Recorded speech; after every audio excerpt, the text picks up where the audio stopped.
Merci, Wanis. Ça fait plaisir d'être là ce matin. Donc, comme elle va dire, je vais me présenter un peu par ce que j'ai fait au niveau bénévole. Donc, la semaine passée, j'ai été contacté par l'organisation, merci de l'invitation en passant, pour parler d'un sujet qui est l'investissement. Puis là, c'était de trouver un peu l'axe qu'il fallait discuter du sujet de l'investissement. Donc, je pense qu'on va trouver quelque chose d'intéressant. Sauf que là, le problème, c'est de dire, est-ce que j'avais le temps de faire ça? Parce que quand on s'investit, la question du temps est est-ce qu'on peut vraiment faire des choses? Ce n'est pas une question est-ce que ça nous tente ou pas. C'est vraiment de dire est-ce qu'on a le temps. Je travaille à temps plein à l'Université Laval, à l'école de design, depuis déjà une dizaine d'années. J'avais le lancement de la programmation du Web à Québec aussi qui s'en venait le lundi, suite à la demande qui a été faite par le comité pour présenter un sujet. Et j'avais aussi une rencontre à préparer pour faire le debriefing d'un événement qu'on avait fait au Musée de la Civilisation en novembre passé, qu'on n'a toujours pas eu le temps de se rencontrer, l'équipe, pour voir qu'est-ce qu'on allait faire cette année pour Design Mag avec Design Québec. Puis en plus de ça, j'ai deux adorables petites filles, dont une qui ne dort toujours pas ses nuits. Donc ça fait un peu un melting pot de questionnement. Puis quand j'ai des demandes comme ça, il faut toujours valider avec ma blonde. Ma blonde qui est adorable et que j'aime beaucoup et qui me supporte dans tous mes projets. Par contre, là, je suis arrivé avec l'idée, je dis bon, chérie, qu'est-ce que tu penses? C'est comme, j'ai même une semaine et demie peut-être, ça, sans plus de tomber malade entre les deux temps, pour préparer tout ça. Qu'est-ce que tu en penses? Fait que je pense que ça résume un peu l'idée de la face qu'elle m'a donnée. Puis moi, j'interprète ça un petit peu de la même façon. Je me dis, bon, ça doit être que c'est comme, bon, ouais, ça doit être c'est correct, tu sais. On va y arriver, on va y arriver, il n'y a pas de problème. Parce que je me suis dit qu'en même temps aussi, ce serait un bon moment de faire la réflexion, de se dire pourquoi on fait ça. Ça fait quand même une vingtaine d'années environ que je m'investis dans des différentes OBNL, différentes activités comme ça, puis voir qu'est-ce que ça m'apporte. Donc, l'investissement de temps, qu'est-ce que ça donne au retour pour moi au niveau de tout ça. Et pourquoi je m'implique, c'est une question qui est revenue aussi il n'y a pas longtemps en me disant, avec toutes les choses que je m'investis, est-ce que ça vaut la peine? Est-ce que je perds mon temps ou pas? Donc, c'est un peu l'axe que je vais adopter aujourd'hui avec vous. Donc, l'opportunité de faire un bilan des 20 dernières années, c'est ce qu'on va faire ensemble. Puis par la suite, à vous de voir s'il y a une valeur ou pas que vous allez retirer de ça. L'objectif, c'est vraiment de partager mon expérience que j'ai eue au cours de ces 20 années-là.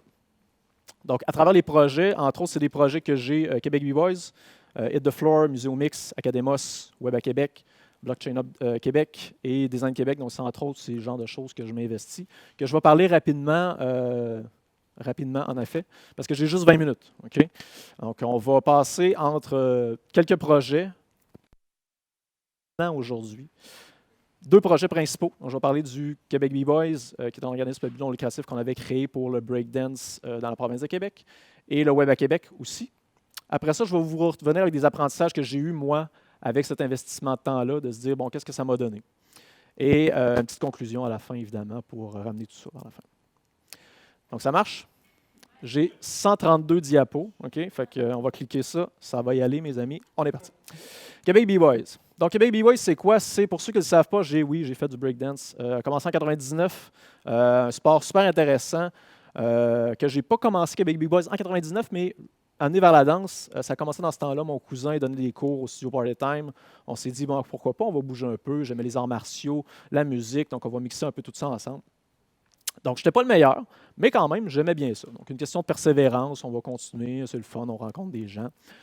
C'est un sport qui est individuel à la base, donc on n'est pas limité par les autres. Ce n'est pas comme un sport d'équipe où est-ce qu'il faut que tout le monde dans l'équipe travaille. Là, tu peux vraiment travailler toi-même. Puis j'étais quelqu'un qui était plus introverti, donc qui aimait un peu être solitaire. Donc c'est pour ça que j'ai été chercher ce genre de sport-là. Puis en même temps, ça m'a amené à socialiser un peu avec des gens. Donc connaître des gens. Est-ce qu'il y a des nouvelles personnalités que je pourrais connaître à travers ce style-là? La problématique, par contre, c'est que le breakdance, ça prend un peu de place. Okay? C'est sûr que si on pratique ça chez nous, des fois, on peut briser des choses. J'ai déjà brisé une télé chez nous. Il faut faire attention à ça. Donc, trouver des locaux de pratique, ce n'est pas nécessairement facile. Ça prend un bel espace, un grand espace. Et c'est là que j'ai dit, bon, il faudrait rassembler les gens pour se dire, bon, qu'est-ce qu'on fait ensemble pour s'aider? Est-ce qu'il y a des gens qui ont des locaux à emprunter, à partager avec nous? Puis je me suis dit par le web, parce que je faisais un peu de web dans ce temps-là. Je me suis dit, bon, on pourrait partir une communauté en ligne pour faire qu'est-ce qu'on fait. Par contre, on se remet en contexte, on parle de 2000, ça veut dire qu'il n'y avait pas de YouTube, pas de Facebook, pas d'Instagram, pas toutes ces choses-là, des manières de rejoindre les gens et de publier des contenus. Anecdote, s'il y en a qui ne savent pas c'est quoi, c'est une cassette VHS. Dans le temps, pour apprendre à danser, il fallait se prêter des cassettes VHS. Puis si vous le saviez, quand on copie des cassettes VHS, plus on le copie, puis plus ça devient mauvais. Donc, bon, là, on ne veut plus rien des mouvements, on ne peut pas apprendre. Puis c'est vraiment comme, c'est une façon de transmettre la connaissance, comme on disait. Aujourd'hui, c'est beaucoup plus facile, bien évidemment. Donc, je pars un site, chill. Pas trop compliqué, on met une petite colonne d'informations en ligne, on dénote les événements qu'on fait à Québec, on voit qui a gagné, qui était présent, qui se déplace. Puis ça permet de faire une espèce de plateforme où les gens peuvent se référer quand on a des choses à faire. Circa, forum de discussion, ça n'existe plus vraiment aujourd'hui, mais c'est un lieu où est-ce qu'on créait des comptes, où est-ce que les gens pouvaient discuter de sujets, donc dire hey, j'étais à telle battle, à une place, c'était super le fun, ah, telle personne est vraiment intéressante, de voir ce qu'il fait. Donc c'est un moyen de rassembler tous les gens ensemble. Donc, c'est cool, le monde embarque. On a une couple de gens qui viennent s'inscrire au site. On avait comme peut-être une trentaine de gens qui venaient à chaque jour pour discuter de choses. Le Breakdance, ce n'est pas une grosse communauté, mais d'avoir 30 personnes, c'est quand même intéressant. Donc, il y a plein de discussions. Puis je pense que les gens, ça se motivait entre eux pour dire ah, moi, j'ai vu telle chose, toi, as-tu vu telle chose? C'est vraiment une façon d'amener une espèce d'esprit de communauté. On dit pourquoi pas partir une communauté puis mettre derrière ça un organisme qui était, en fin de compte, Québec B-Boys. Donc, on va voir ce qui va arriver, sans trop savoir vers quoi je m'enlignais. Je me suis dit, je suis plus du genre, on va essayer des choses puis voir c'est quoi la réaction que de planifier trop d'avance puis dire, on va faire ça, telle chose va arriver puis voir plus loin tout ça. Donc, je suis un peu naïf, je dirais, au début. Donc, on commence avec ça, Together We Stand, Divided We Fall, de Pink Floyd, une tune AU, tout ça, ça revient, grosse métaphore pour dire, bon, ça devrait marcher. Si Roger l'a dit, ça devrait marcher. Naissance de Québec B-Boys. Vous voyez l'astérix, j'avais déjà une fibre marketing dans ce temps-là parce que je me suis dit, bon, on va commencer ça à la ville de Québec. Mais l'avantage de vivre à Québec, c'est qu'il y a une province qui s'appelle Québec aussi. Fait que quand tu pars un organisme comme ça, tu appelles ça Québec B-Boys, tu peux dire qu'au début, c'est la ville. Puis là, plus ça avance, tu peux garder ton même logo parce que c'est rendu la province de Québec. OK? Donc, pas fou, le gars. OK? On suit. Fait on a commencé à faire, on informait les gens, on rassemblait les gens et aussi promouvoir la danse au Québec parce que les valeurs du breakdance, c'est quelque chose de super important. La persévérance, la discipline, l'effort physique, c'est toutes des choses qui sont vraiment intéressantes, surtout pour les jeunes. Donc, c'est un peu ce qu'on voulait pousser à travers l'organisme. Donc, de fil en aiguille, on commence à organiser des pratiques. On se fait contacter pour aider des événements, soit au niveau du jugement ou l'organisation. Être juge dans des compétitions, faire des contrats aussi de danse en tant que tel, et plein d'autres activités. Donc, on commence à faire des événements qui sont dans un gymnase. Donc, on invite les gens à faire des compétitions, puis on arrive avec des danseurs locaux. Donc, un premier niveau qui est intéressant, on se rassemble les gens, ça suit la mission de l'organisme, c'est super génial. Puis tranquillement, pas vite, on commence à pousser un peu plus gros. Donc, l'Impérial de Québec, levée de fonds pour la prévention du suicide, avec Alexis qui est là, qui est l'organisation de l'événement. On avait des danseurs de Montréal, des juges de Montréal aussi. Donc, ça semblait quand même pas mal monter. Donc, on a continué ça jusqu'à faire un événement dans un aréna où est-ce qu'il y avait plus de 500 personnes, des juges d'Ottawa, Toronto, San Francisco. Quand on fait du break, on a toujours des idoles, des gens qu'on admire, des gens qui nous inspirent beaucoup au niveau des mouvements et de ce qu'ils font dans leur danse. Donc, j'ai eu la chance de faire venir quelqu'un de San Francisco, Crumbs, qui était venu juger à l'événement. Donc, juste lui envoyer un courriel, essayer de jaser un peu avec lui, si c'est possible de venir, tout ça. Donc, c'est vraiment des belles opportunités qu'on a en s'impliquant dans ce genre d'événement-là. Deuxième étape, les voyages. Je suis quelqu'un qui n'aimait pas nécessairement voyager, mais qui a appris à aimer voyager de par cet organisme-là. En se déplaçant, on rencontrait des nouvelles personnes, des nouveaux styles, des nouveaux danseurs. Donc, c'est intéressant de voir les différents styles qu'il y avait dans différentes villes et aussi le talent qu'il y avait là, différentes compétitions.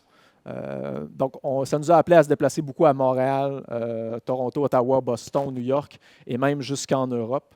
Donc, c'est des choses qu'on a faites, pas nécessairement en tant que compétiteur, mais plus supporteur via l'organisme. Donc, en ayant l'espèce de carcan autour du break qui était Québec B-Boys, j'accompagnais des gens dans cette espèce de voyage-là et j'aidais à la logistique de par mon côté rationnel, organisé et de gestion, tout ça. Une des plus grosses compétitions au monde, c'est le Red Bull BC One. C'est un événement qui est du 1 contre 1, qui se déplace à chaque pays d'année en année. Donc, c'est intéressant de voir les meilleurs talents en allant là. Le problème, c'est que souvent, ça se passe en Corée, au Japon ou en Europe, ce n'est pas nécessairement proche. Puis, il y a une année que c'est arrivé à New York. Donc, on s'est dit, hey, ce serait cool d'aller voir là qu'est-ce qui se passe en tant qu'organisme. Puis, juste pour aller triper avec des chums aussi, parce que c'est ça le but des voyages. La plupart du temps, on ne se fait pas de cachette, on a du fun dans les voyages. Donc, je me suis dit, pourquoi pas essayer de rentrer en contact avec l'organisation qui fait l'événement, puis se dire, on pourrait avoir des billets gratuits. Ou on pourrait interviewer des gens, des danseurs sur place. En ayant une plateforme en ligne, C'est facile comme d'avoir l'air un peu plus gros. Fait que, tu sais, je suis tout seul dans le truc, mais j'ai un beau site avec des photos, plein de textes, des articles, tout ça. Fait qu'on se dit, ben, pourquoi pas avoir une espèce de passe média? Peut-être que ça va marcher. Pourquoi pas? Et oui, effectivement. Donc, le Red Bull m'ont répondu en me disant oui, vous avez votre passe média, journaliste, il n'y a pas de problème, vous pouvez interviewer les danseurs, tout ça. Donc, on s'est ramassé dans la zone VIP à New York, à la grosse compétition avec tous les danseurs. On était en arrière d'un groupe qui était super connu, qui s'appelait Super Crew dans le temps. On a trippé avec eux autres. Donc, c'est vraiment des connexions qu'on fait avec ces gens-là aussi, donc des nouveaux contacts à avoir pour si on veut les faire venir à Québec. Et aussi passer du bon temps, évidemment. On était descendu, puis ça a donné qu'il y avait d'autres compétitions aussi à travers la semaine qu'on était là. Donc, d'autres compétitions qu'on a amené des jeunes aussi compétitionner. Donc, c'est important que le talent rayonne en dehors du Québec pour nous. C'était un des points qu'on voulait faire.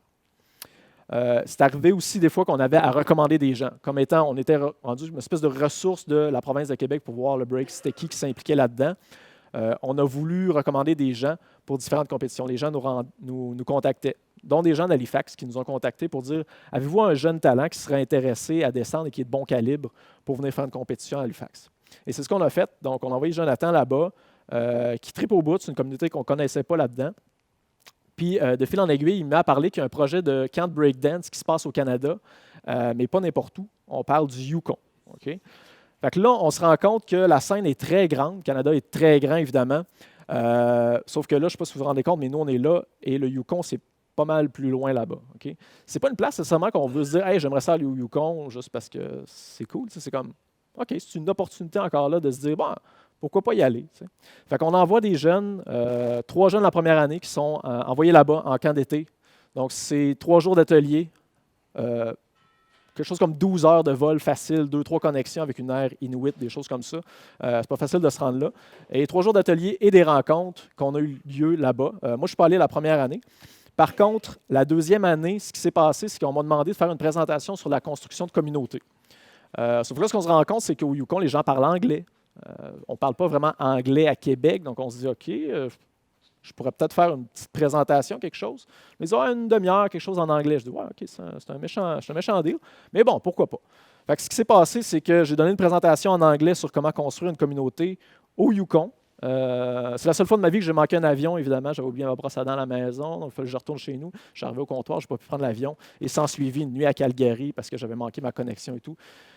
Toute une histoire, mais bon, on s'est rendu là. Je pense que ça a été très intéressant pour montrer aux autres comment ils pourraient construire leur propre initiative dans chaque communauté, parce qu'on avait des gens de toutes les provinces du Canada.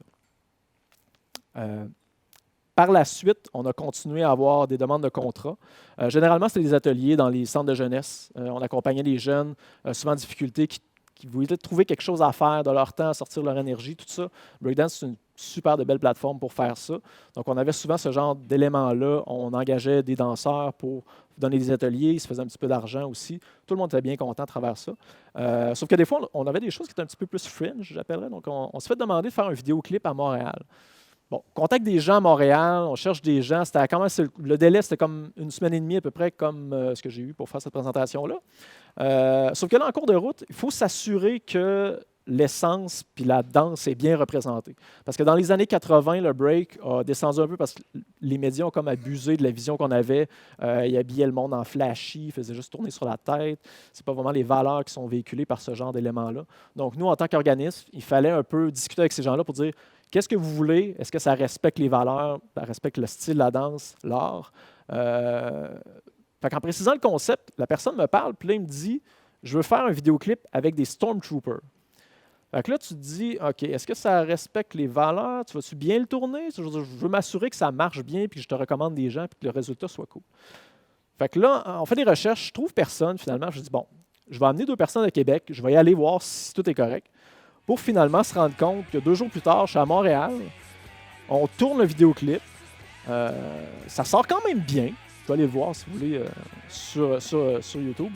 Puis ça a donné que la tune a vraiment pogné, le clip a vraiment pogné aussi, plus que 60 000 views sur YouTube. On est resté top franco pendant plusieurs semaines à Musique Plus, fait que ça spinait quand même pas mal.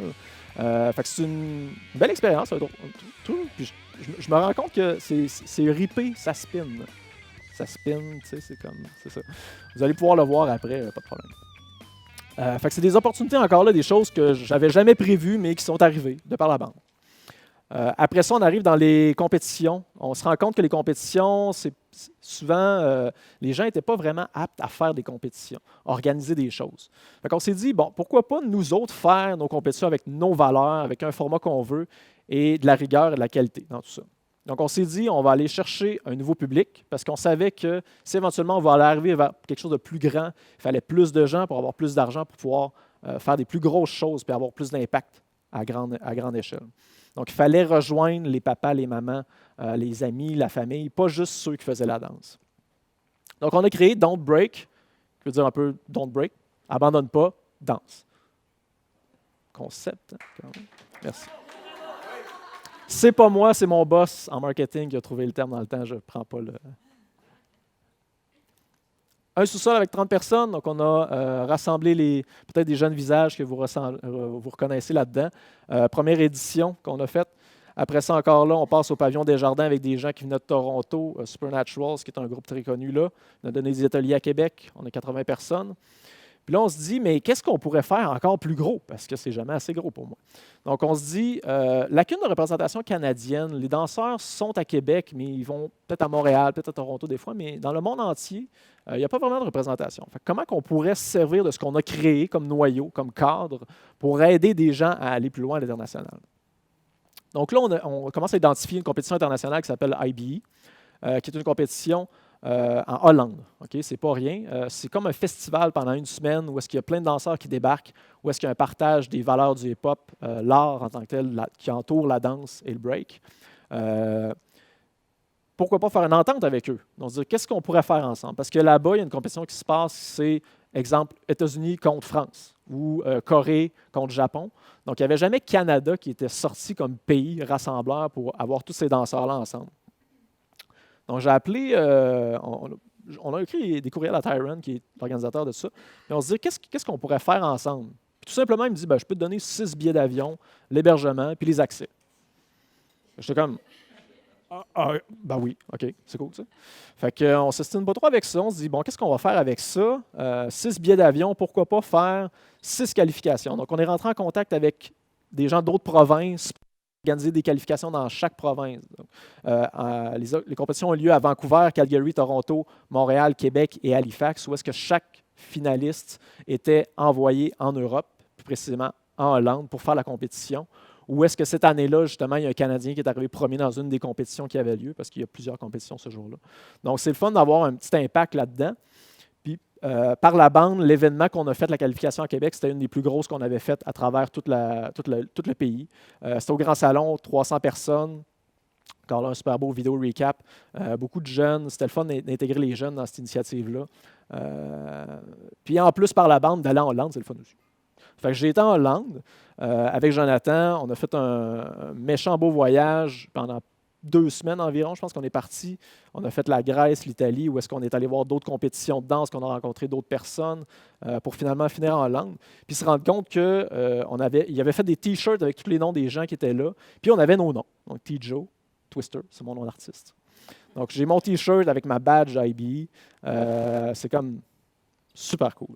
En plus de ça, c'est sûr qu'on se met à rencontrer plein de gens, des idoles qu'on a rencontrés, puis partager aussi les gens quand on les faisait venir à Québec. Je faisais des entrevues avec eux, donc traduction de l'anglais au français, on prépare les questions, tout ça, Skeem Richards, Renegade, les gens de Londres, un gars de Paris aussi, Punisher. Donc, c'est toutes des entrevues. Je publiais sur YouTube après ça pour que la connaissance soit partagée avec les gens. Donc, ces gens-là ont appris des choses, puis c'est important de partager ça. Est-ce qu'il y en a qui connaissent ces gens-là ici? I.Am. Donc, I.Am qui était venu au Festival d'été 2008. Vous vous rappelez le truc de médias que j'avais parlé plus tôt? Bien, Québec Big Boys, ça passait comme un festival d'été. On avait des belles passes, où est-ce qu'on pouvait aller faire des entrevues à I.Am. Où est-ce que j'ai posé des questions par rapport au break, parce que ceux qui ne le savent pas, I.Am ont commencé par le break, donc Shuriken, qui est à droite. À ce moment-là, ça permet d'avoir des belles photos avec les gens. Ou d'autres photos avec des gens qui sont peut-être moins dans le hip-hop, mais quand même, c'est cool d'avoir une photo avec Sean Paul. Encore là, ce n'est pas des choses qu'on prévoit avec le temps, c'est des choses qui se rendent compte, qui apparaissent comme ça et qui arrivent. Deuxième chose, Web à Québec. Est-ce qu'il y en a qui ne savent pas c'est quoi le Web à Québec? Rapidement. Web à Québec, c'est une conférence qu'on fait à Québec depuis maintenant 10 ans, la 10e édition cette année. Une conférence francophone sur le numérique 3500 personnes, 3 jours, 80 conférenciers, conférencières pour parler de tous des sujets qui sont reliés au numérique. En 2014, je m'embarque là-dedans en me disant, bon, ben, je vais peut-être donner un coup de main parce que c'est important de voir que j'ai un sens observateur pour des choses, puis je me suis dit, je vais aider ces gens-là à améliorer leurs trucs en donnant des commentaires. Donc, améliorer la qualité. Je suis un chialeur dans la vie. Je pense que ça vient avec un peu la fibre du designer, qu'on est tous un peu chialeux sur tout parce qu'on a une opinion sur tout. Des formations professionnelles aussi de par l'enseignement de design. Je rencontre Pierre-Luc Lachance avec Jonathan Parent qui était dans l'organisation dans ce temps-là. On se met à jaser, puis finalement, je me rends compte, bon, ben, tu sais, ils disent, pourquoi pas tu rentres donc avec nous autres dans l'événement. Bon, là, je venais de lâcher Québec B-Boy, je me suis dit, bon, je vais faire un autre truc, m'investir dans un autre truc. Fait que j'embarque avec eux, comme bénévole dans le comité de programmation pour finalement reprendre la direction du comité de programmation, vu que Jonathan était parti à ce moment-là. On va rejoindre l'utile à l'agréable, dans le sens que, vu que je travaille en design, je vois déjà beaucoup de gens passer qui parlent de design, donc je sais un peu qui serait intéressant d'amener à Québec. Manager à temps plein. Donc, je dis ça va être facile. En plus, je vais pouvoir les rencontrer, faire des entrevues avec eux, jaser, créer des contacts, ramener ça pour les étudiants à l'université. C'est un tout qui est vraiment intéressant, je pensais, à vue. Puis, de par le visionnement de présentation, on développe plein de connaissances aussi. Mais ce qui est le fun encore là, on avait parlé de voyage par le break, ça donne l'opportunité d'aller aussi dans des conférences à l'international. Donc, avec notre budget R&D au Web à Québec, on peut se déplacer dans des conférences. Donc, c'est différentes conférences que j'ai été voir. En 2015, j'étais à San Francisco Interaction. En 2016, j'étais en Finlande, qui est c'est pas une destination encore là, c'est pas le Yukon, mais c'est quand même une destination assez spéciale aussi. Donc, c'est intéressant d'aller là. Après ça, à New York, Interaction 17, à Tokyo. Donc, j'ai pu aller au Japon avec cette implication bénévole-là. Une de mes villes préférées en passant, Tokyo, même si j'ai passé très vite là. Puis après ça, Dublin aussi en Irlande et Austin à South by Southwest l'année passée, dans le but de recruter des gens, avoir des présentations, encore là, avoir du bon temps avec ces gens-là aussi, puis voir un peu ce qu'ils font. Et les événements proches, Montréal, Toronto, Ottawa aussi, Canucks, qui est une bonne conférence de design qui se passe à Ottawa. Et développer des liens. Étant introverti aussi, on dirait que ça me force. J'ai comme pas le choix quand je suis là d'aller approcher des gens. C'est pas quelque chose que je fais naturellement, mais j'ai appris à le développer de par ces façons-là. De me dire, bon, là, il faut vraiment que j'aille parler à eux autres. Si je veux qu'ils viennent à Québec, un premier contact, ça vaut très cher. Donc, je me suis poussé un peu pour aller rencontrer les gens. Donc, ça m'a permis, autant à Québec, quand les gens venaient au Web à Québec, de passer des super bons moments avec des gens comme Brad Frost, Jared Spool, Greg Bergstein, qui sont venus à Québec. Ça, c'était en 2015, si je me rappelle bien. Première édition où est-ce que j'ai donné un coup de main. Après ça, Mike Montero, qui est un des idoles de plusieurs gens en design, qui sont venus à Québec. Et d'autres même qu'on a poussé la relation un peu plus loin en se disant qu'on reste en contact à chaque année pour voir ce qui se passe. Donc ça, c'est toutes des faces de gens que je considère, je dirais, mes amis, même si on s'est juste rencontrés une fois à Tokyo, une fois à Berlin, une fois à Toronto. C'est tous des gens qui sont proches et qui partagent notre vision aussi. Ça permet de mettre les gens en contact puis essayer de trouver des gens qui sont similaires à vous aussi. Et cette année, j'aurai enfin Ricardo. Donc, je pourrais parler de cuisine avec Ricardo, cette fameuse recette de muffin qui me tarde tant. Mais plus sérieusement, j'ai passé une belle semaine, je dirais, à retrouver ces contenus-là, puis voir un peu, essayer de répondre à la question pourquoi je faisais ça. Donc, je voulais partager avec vous les apprentissages que j'ai eus à travers ces éléments-là. Donc, 6 choses, 5 ou 6, quelque chose comme ça. Trouvez des personnes pour combler vos faiblesses. Je ne suis pas un gars qui aime la paperasse, même si je suis quelqu'un organisé, je déteste les formulaires. Donc, trouvez des gens qui aiment ça, les formulaires. Il y en a, il y en a. Moi, j'ai trouvé des gens comme Louis-Olivier Pelletier qui a parti l'OBNL officiel de Québec B-Boys. Donc, c'est des gens qu'on va se mettre avec pour s'aider dans nos démarches parce que tout seul, vous ne réussirez pas. Okay? Si vous voulez quelque chose de autant soit un peu gros, Creative Mornings, vous le savez. Donc, pour ceux qui s'investissent aussi, il faut passer avec d'autres personnes. Créer une communauté pour amplifier le message. Avec Québec B-Boys, on l'a fait. Avec Design Québec aussi, on le fait. Donc, on a un groupe Facebook, on a ramassé plusieurs designers pour qu'on ait un point de contact, qu'on puisse promouvoir des événements, autant pour eux que pour nous. Donc, autant Design Mag que s'il y a des gens qui veulent partir des ateliers pour publiciser, pour rejoindre les gens. Ça prend toujours un point de contact pour rejoindre les gens. Et Dieu sait qu'en 2020, autant on a beaucoup de canaux, autant c'est difficile de rejoindre les gens. Donc, n'oubliez jamais ça. Créez-vous une communauté pour passer vos messages aussi. Trouvez-vous des modèles pour véhiculer, représenter vos valeurs et votre message. Quand j'ai dit tantôt le break, ce n'est pas quelque chose que j'étais vraiment bon, c'est quelque chose que j'aimais. je n'étais pas le visage du groupe. Il fallait que je trouve les jeunes qui étaient passionnés, qui étaient meilleurs en danse, pour que les gens adhèrent à la vision du groupe. C'est quelque chose qui s'est fait avec le temps, avec Martin, avec Jonathan. C'est des gens qui étaient très bons en danse, qui amenaient bien les valeurs de la danse. Donc, quand vous faites des groupes comme ça, essayez de vous trouver des idoles ou des modèles comme ça que vous pouvez embarquer avec vous pour faire accomplir vos différentes missions. Ne pas avoir peur de l'échec, ça, je pense que c'est mon highlight au cours de toutes ces années-là. Le nombre de courriels que j'ai écrits pour rapprocher des gens, que ce soit pour le Web à Québec, que ce soit pour Québec B-Boys, des gens pour essayer des choses. Je veux dire, c'est des milliers de courriels qu'on fait, puis le résultat qu'on voit, c'est juste comme les 80 personnes qu'on a au WAC, mais vous ne voyez pas comme les 300 personnes qu'on a visionnées, qu'on a approchées, qui n'ont pas pu venir en passant le lancement de la programmation. La semaine passée, il y a plein d'annulations, changements d'horaire, bouger les gens, recontacter des gens. Ça, on ne le voit pas. Donc, essayez des choses. Essayez de partir vos choses aussi. Blockchain Hub Québec, c'est quelque chose que je voulais m'intéresser au blockchain, voir les crypto-monnaies, tout ça. Je cherchais un groupe à Québec pour s'intéresser à ça. J'en ai pas trouvé. Donc, ce que j'ai fait, c'est que j'ai fait un événement où est-ce qu'il y a 80 personnes qui sont venues. On a décidé de partir un groupe ensemble, puis ça a continué comme ça. Donc, n'ayez pas peur de partir des choses pour atteindre des buts, vivre des choses, dans le fond. C'est un excellent vecteur de découverte et d'apprentissage. En travaillant avec des gens chez Québec Numérique, tous les bénévoles du WAC s'impliquent. On apprend beaucoup de choses par rapport au travail d'équipe, au travail de gestion de données, les plateformes qu'on utilise. J'aurais jamais été un fervent Slack, Google Drive ou HubSpot en travaillant à l'université. Ce n'est pas le genre de technologie qu'on utilise. On utilise ça avec le WAC. On expérimente beaucoup. C'est un bon terrain de jeu pour essayer des choses. Donc, gênez-vous pas pour apprendre des choses. Et surtout, accepter l'aide de tout le monde. J'avais souvent une vision qui était plus exclusive en disant on va créer un groupe de gens plus élites, puis ceux-là vont être dans le groupe si tu t'impliques beaucoup. De nos jours, je suis beaucoup plus l'inverse. Ça veut dire, si tu as juste 1 heure à donner, donne-moi 1 heure, je vais être bien content. Puis on va être plus de gens. Oui, ça va être plus difficile à gérer un peu, mais je pense que tout le monde s'investit plus, puis l'influence qu'on peut amener à d'autres personnes est beaucoup plus importante que la difficulté qu'on va avoir à gérer tous ces gens-là. Fait que bref, après, il y a une semaine, je me demandais encore pourquoi j'avais fait tout ça. Puis je pense que l'idée était de se dire, est-ce que ça vaut la peine? Mais une chose était certaine à travers tout ça, c'est que le retour sur l'investissement monétaire est pas mal de zéro. Okay? Fait que c'est pour ça que la thématique d'investissement, moi, j'étais comme, investissement financier? Non. Puis ça rejoint ça, dans le fond. C'est faites-le pas pour l'argent, parce que ce n'est pas là la valeur. Puis j'espère que j'ai réussi à vous démontrer ça, parce que ça m'a amené beaucoup à réfléchir sur mes valeurs, qui j'étais, avec qui j'interagissais, de la manière qu'on interagit avec les gens, sur la vie. Encore là, toutes les valeurs depuis les dernières années, c'est beaucoup quelque chose que je réfléchis. Mettre ses actions en fonction des valeurs qu'on fait aussi, pas juste dire des choses, faire des choses. Donc, en transformant des éléments, créer des communautés.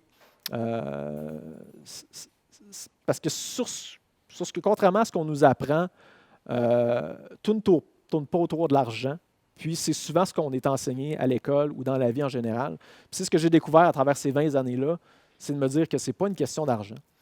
Parce que de nos jours, on apprend tellement à devenir riche qu'on en oublie c'est quoi la vraie richesse. Puis moi, je considère que j'ai réussi à retrouver ma richesse à travers ces éléments-là, avec toutes les opportunités que j'ai eues, d'apprentissage sur le Blockchain Hub Québec, des panels de discussion, des experts dans le milieu que j'ai pu échanger avec, voir ce que ça m'amenait, des interactions des Design Québec, qu'on fait des meet-ups, que je rencontre des personnes que je n'aurais jamais rencontrées de ma vie, qu'on a des bonnes discussions, rencontrer des gens qui sont aussi passionnés que soi. Les accomplissements, encore là, OD 2009 va rester dans ma mémoire longtemps, tout ce qu'on a fait pour le Centre de prévention du suicide aussi. Sinon, juste les gens, les super bénévoles qu'on a au Web à Québec, c'est une super belle gang. Toutes les autres activités qu'on a faites ensemble, c'est vraiment cool. Les voyages, qui sont venus un peu par la bande, qui n'étaient pas vraiment un but au début non plus. Ça, c'est le voyage qu'on a fait en Europe, Jonathan et moi. Ou les voyages avec les gens. Donc ça, c'est des gens que je considère vraiment des amis proches, qu'on a pu aller à Los Angeles voir un ami qui faisait du break dans le temps, qui est parti d'une start-up à Los Angeles. On est resté 3 jours là, mais ça a été 3 jours intenses. On a eu vraiment du fun. Donc, c'est un peu ce qui ressort avec ça. J'aimerais ça terminer la présentation avec cette vidéo-là qui représente le voyage que j'ai fait avec Jonathan en Europe. Ça va durer 2 minutes. Je vous montre ça. Je ne sais pas si le son va marcher. Si je fais un play.